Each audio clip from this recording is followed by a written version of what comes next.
We are remembering two young boys shot and killed in Bullitt County this week. We now know their names, and you can see their photo on your screen, 9-year-old Jaden and his 6-year-old brother Maurice. Their mother, Tiffany Lucas, has been charged in their murders.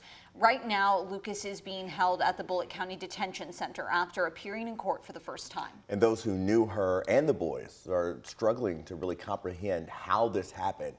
WHAS11's Connor Steffen and photojournalist Jessica Farley spoke to one of those families.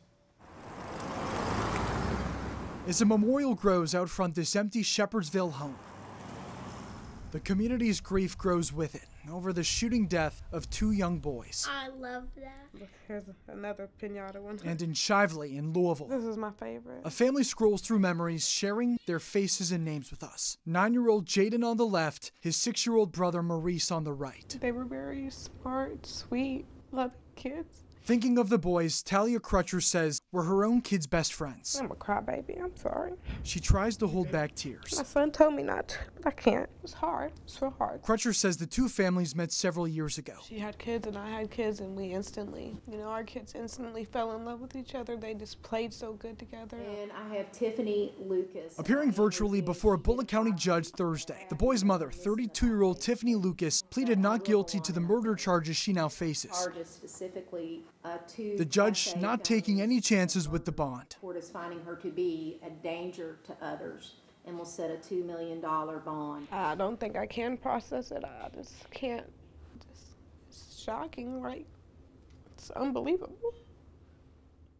In Louisville, Connor Steffen, WHAS11 on your side. Tiffany Lucas is expected back in court next Tuesday for a probable cause hearing. We could learn a lot more about the investigation when those documents are made public.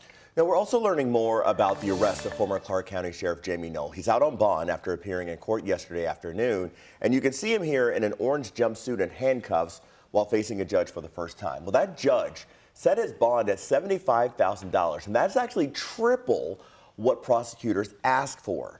Knoll is facing 15 felonies ranging from ghost employment to theft. And that lengthy affidavit, you're seeing part of it on your screen now, an Indiana State Police detective describes this elaborate scheme. Police said Knoll traded cars from the Volunteer Fighter Association that he leads for nicer and at times vintage models.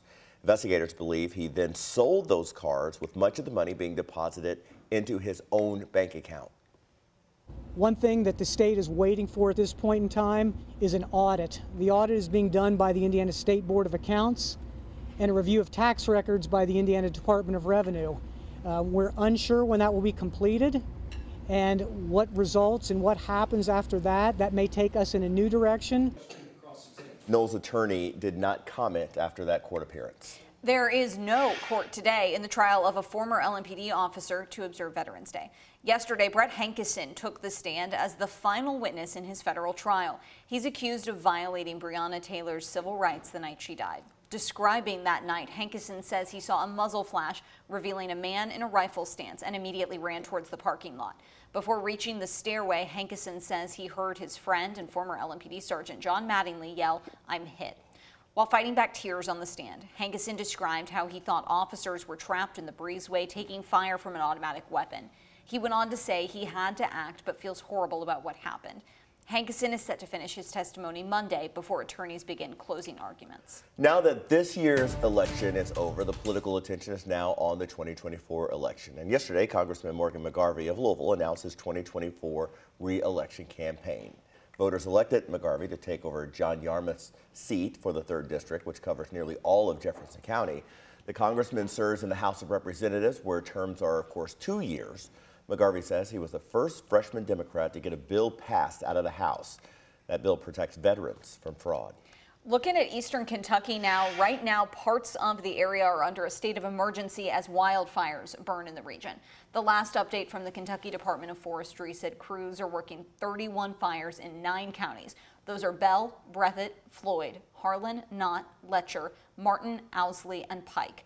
Hundreds of fire personnel are already on the ground and out-of-state crews are making their way there. Governor Andy Beshear said he declared the state of emergency to protect people from price gouging.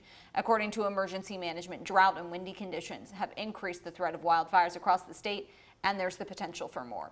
12 Kentucky counties are also under burn bans this morning, and that includes Nelson County in our area.